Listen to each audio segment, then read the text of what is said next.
మాట కామాటే కొన్నేళ్ల సంధి తెలంగాణలో సర్కార్ దవాఖాన్ల ఆలతు చాలా మారింది.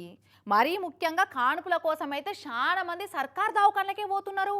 సామాన్య జనాలే కాదు, సర్కార్ దవాఖాన్ల సౌలతులు ఎట్లా మారినో చెప్పేటందుకు కలెక్టర్లు, సర్కార్ ఆఫీసర్లు, ఇగో ఆఖరికి మహిళా జడ్జిలు కూడా సర్కార్ దవాఖాన్లనే కానుపు చేయించుకొని దవాఖాన్ల మీద ఉన్న నమ్మకాన్ని రెట్టింపు చేస్తున్నారు. గిట్లా ఈడ పసిగుడ్డును ఎత్తుకొని ఉన్నది కదా, ఈ మేడం యములాడ జూనియర్ సివిల్ జడ్జి అయినా కూడా పట్టుబట్టి సర్కార్ దవాఖానకే పోయి బిడ్డకు జన్మనిచ్చింది. జడ్జి జ్యోతిర్మయి మేడం ఇదే దవాఖానలో కాన్పు చేయించుకున్నాడు. ఇది తొలసూరి కాదు, 2023లో మొదలు కొడుకు వచ్చినప్పుడు కూడా ఇక్కడనే కాన్పయిందట. ఇప్పుడు రెండోసారి మేడానికి మంచిగా బిడ్డ పుట్టింది. యాక్చువల్లీ గవర్నమెంట్ హాస్పిటల్ పట్ల చాలా మందికి ఒక అభిప్రాయం ఉంటుంది. ఇక్కడికి వచ్చిన తర్వాత తెలిసింది వాళ్ళు ఎంత కేరింగ్గా చూసుకుంటున్నారు అని. నా ఫస్ట్ డెలివరీ కూడా అంతే బాగా చేశారు.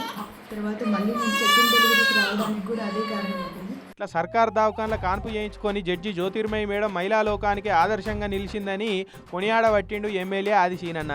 మేడం అంటే జడ్జి కాబట్టి డాక్టర్లు, సిబ్బందులు దగ్గరుండి అన్నీ అరుచుకుంటారు.